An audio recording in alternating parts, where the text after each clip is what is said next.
Nous avons quelques minutes pour la discussion, donc les trois orateurs viennent à la table. Et puis, n'hésitez pas à poser des questions pratiques, théoriques, allez-y.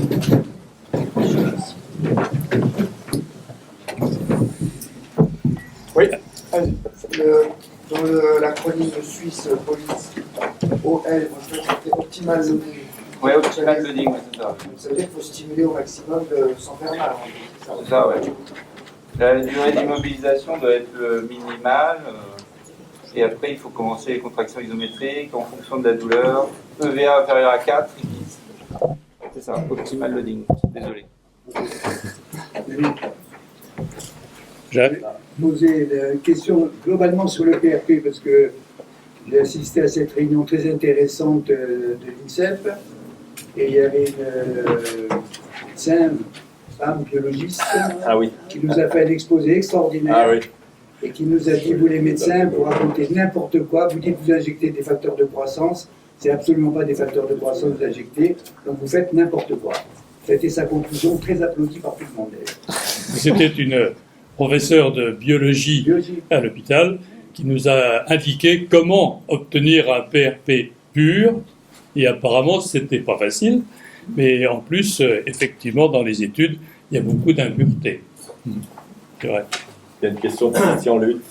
J'ai une question à Géane qui est un peu à toute la salle, parce qu'il y a quand même d'éminents médecins, rééducateurs et sportifs de tout le Grand Est qui sont venus. C'est des questions que posent les patients, tu l'as mis dans ta conclusion, acide hyaluronique versus PRP dans la gonarthrose. Parce que si on suit bien ton analyse et ta revue de la littérature, visiblement les PRP ça marche quand même un peu mieux, il n'y a pas plus d'effets secondaires, ça pourrait même repousser un peu le cartilage. Comment est-ce qu'on justifie encore la prescription d'acide hyaluronique à nos patients? Et en fait, c'est ce qu'ils posent comme question. Ils disent, mais attendez, vous m'expliquez que le PRP, vous allez me le proposer quand la viscose, ça ne marchera plus. Ça veut donc dire que le PRP, ça marche mieux. Pourquoi est-ce que je ne fais pas tout de suite ce qui marche mieux? C'est une question. Mais en pratique, c'est comme ça. Non, mais tu as raison. C'est pour ça que j'ai mis que ça reste discuté, parce que c'est des tendances actuelles, parce que c'est toujours la même chose, une nouvelle thérapeutique, on hésite à la mettre trop en avant tant qu'on n'est pas tout à fait sûr. Vous avez vu que les critères de certitude sont encore un peu justes, mais c'est vrai qu'on a tendance à sauter l'étape de l'acide hyaluronique, c'est absolument. D'autant plus que finalement, il y a aussi un aspect financier qui n'est peut-être pas inintéressant, d'autant plus que l'acide hyaluronique est poussé pour la gonarthrose. Il y a le docteur Noël qui veut dire un mot. Qui propose, avec lequel je travaille, qui propose le PRP plus l'acide hyaluronique. Est-ce que vous avez une expérience en associant les deux, parce qu'il y a des études qui montraient que c'était quand même un peu meilleur. J'ai présenté une diapo vers la fin sur laquelle je suis passé assez vite. Il y a pour l'instant 3 études qui montrent que c'est clairement supérieur. Il y a une 4e sur la souris, qui va également dans le même sens. Et nous, on l'utilise aussi, cette association dans la gonarthrose, acide hyaluronique plus PRP. Le kit est un peu plus cher par contre. Il n'y a pas d'énorme différence. La différence n'est pas majeure, parce que qu'est-ce que tu en penses? Le protocole que vous faites en Belgique par rapport aux injections, c'est 1 mois d'intervalle, et la 3e, 4 à 6 mois après la première. Non, en fait, moi je fais essentiellement des infiltrations de PRP dans le cadre de tendinopathie, où là je préconise une seule infiltration. Éventuellement, dans certains cas où il y a une évolution favorable, mais qui n'est pas tout à fait à 100%, on propose une 2e infiltration, mais pas avant 3 mois. D'accord. Mais dans le cadre des infiltrations pour la gonarthrose, on fait aussi en pratique clinique. Là, on propose aussi une seule infiltration avec des bons résultats, mais on n'a pas fait d'études cliniques vraiment là-dessus. Mais ce qu'il y a, encore une fois, le tout, c'est de savoir ce qu'on injecte. Et donc, d'une technique à l'autre, on injecte tout et n'importe quoi. Nous, on utilise une machine d'inférèse qui nous permet d'avoir une concentration plaquettaire constante avec que des plaquettes, il n'y a pas de leucocytes, il n'y a pas de globules rouges. Donc, on sait ce qu'on fait, on sait ce qu'on injecte.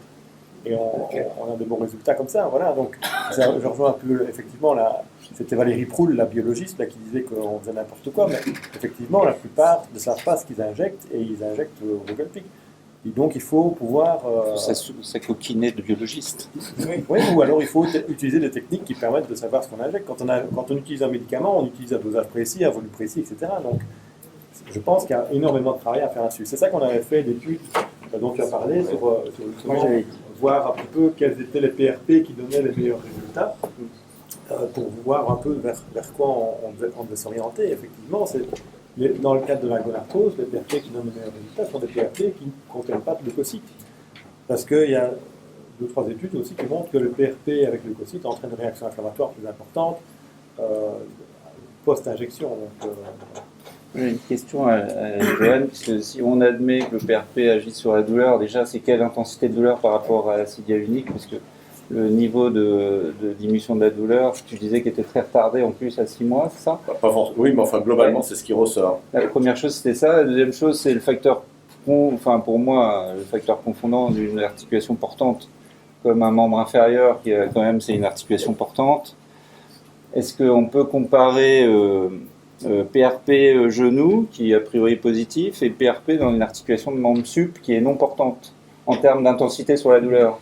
Non, ça a été fait ou pas? Non, ça n'a pas été fait. Enfin, dans les articulations non portantes, dans l'épaule, il n'y a que très peu de publications. Il y a je voulais citer une sur le pouce, il y en a sûrement quelques-unes. Je n'ai pas fait une revue exhaustive où les temporomandibulaires, où effectivement il n'y a pas de... Enfin, il y a moins de contraintes, encore qu'il y en a pas mal. Mais enfin, non, il n'y a pas eu de ce côté-là. Mais par contre, pour la douleur, on peut mesurer soit par le VA, soit par le WOMAC, où il y a un élément qui permet d'analyser un paramètre qui permet d'analyser la douleur. C'est une moyenne Et évidemment, globalement, il y a une tendance, les résultats de l'acide hyaluronique sont plutôt bons de manière assez rapprochée, et plus on s'éloigne, plus c'est le PRP qui D'où l'intérêt de l'associer peut-être. D'où l'intérêt de l'associer. Je voulais juste répondre à la question. Il y a peut-être un argument par rapport à ta question, c'est au niveau du prix. Pour moi, il y a quand même différence de coût entre tu sais, en acide hyaluronique, il y a des mono-injections. Et c'est vrai que le PRP, habituellement, sur la gonarthrose, moi, ce que je fais, généralement, c'est quand même 2 voire 3 injections. Donc, le prix est quand même nettement différent. Alors, ça, c'est quand même un argument qui peut influencer le choix du patient. Si je peux réagir, moi je fais une injection, et donc par rapport à un acide hyaluronique en mono-injection, c'est le même prix. C'est même moins cher parce que c'est ça. Et donc, c'est pas un argument. Avec la technique que j'utilise, ça me permet je peux éventuellement avoir un volume plus important, et donc je peux même faire les 2 genoux pour le même prix qu'une injection. Donc finalement, ça peut être moins cher. La plupart des équipes font deux Ouais. Bah non, pas du tout.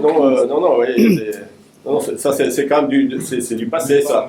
Non, mais ils en font plusieurs aussi parce que justement, est-ce qu'ils en font plusieurs parce qu'ils ne connectent pas suffisamment de plaquettes en une fois que pour avoir un effet suffisant? Parce que j'en discutais avec Jérémy Magalon qui fait pas mal de recherches aussi au niveau, qui avait réagi d'ailleurs à notre article en disant ben voilà, c'est pas la concentration mais c'est le nombre de plaquettes. Et finalement, la concentration, le nombre de plaquettes et le volume, tout est lié. Donc, effectivement, il faut savoir de quoi on parle. Et effectivement, je pense que si on a une concentration X avec un volume suffisant, on a un nombre de plaquettes peut-être plus important. Et c'est peut-être le nombre de plaquettes qui est effectivement nécessaire. Une autre question pour peut-être avoir un effet. Attendez, derrière d'abord. Oui. Le Tour de France sera bientôt suivi par un camion avec du PRP. Est-ce qu'il n'y a pas de tentative d'utiliser les PRP en préventif pour augmenter quand même aussi le dopage? Question. Question sans réponse. On verra bien ce que nous dit l'avenir. C'est secret. Une autre. Oui. Nous allons. Une dernière peut-être. Oui, allez. Vous n'observez pas de rupture quand vous faites des injections intra-artérielles de PRP? Non.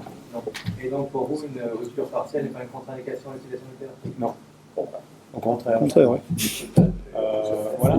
Et donc aussi le fait, on parle beaucoup des fissures, etc., des fissurations intra-tendineuses. Il faut savoir que moi je n'en tiens absolument pas compte du tout, parce qu'à force de faire des injections de PRP dans le tendon, on se rend compte que quasi tous les tendons sont fissuraires, même s'ils ne sont pas décrits à l'échographie préalablement. Parce que le fait d'injecter en injectant en pression dans le tendon, il se dilate et on voit finalement des fissures qui n'apparaissent pas à l'échographie si le tendon n'est pas dilaté. Ou l'injection fissure. C'est pas la pression qui fissure, mais finalement c'est le traitement. Derrière, ça va saigner. plus il y a des fissures, plus c'est facile à injecter dedans. Ah oui. Et donc, vu la pression qu'on doit faire quand on a un tendon dans une zone, quand on injecte dans une zone saine, c'est quasi impossible à injecter. Donc, un tendon qui est quand même suffisamment consistant, c'est impossible à injecter. Voilà. Donc, si effectivement l'injection crée la fissure, c'est que les fibres tenaient à peine, quoi. Donc, On va venir au peignage bientôt. Chers amis, nous allons arrêter notre discussion ici. Nous sommes... Oui. Est-ce qu'il y a intérêt à faire des PRP sur les anthèses ou pas? à partir du moment où ce n'est pas une anthésopathie inflammatoire, type arthropathie, etc., on peut essayer de faire une PRP sur les anthèses.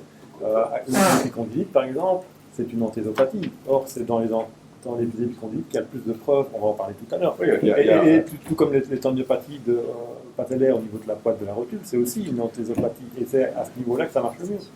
Donc, tendon patellaire et épicondylite. Donc, effectivement, voilà. Nous avons maintenant toute une série d'interventions sur les tendinopathies. Donc, nous allons pouvoir continuer ces discussions. Vous pourrez aussi poser des questions à tous nos experts qui connaissent bien les PRP pour les avoir étudiés depuis pas mal d'années. Et donc, merci beaucoup. Nous concluons cette session et nous passons à la session suivante. La session suivante est...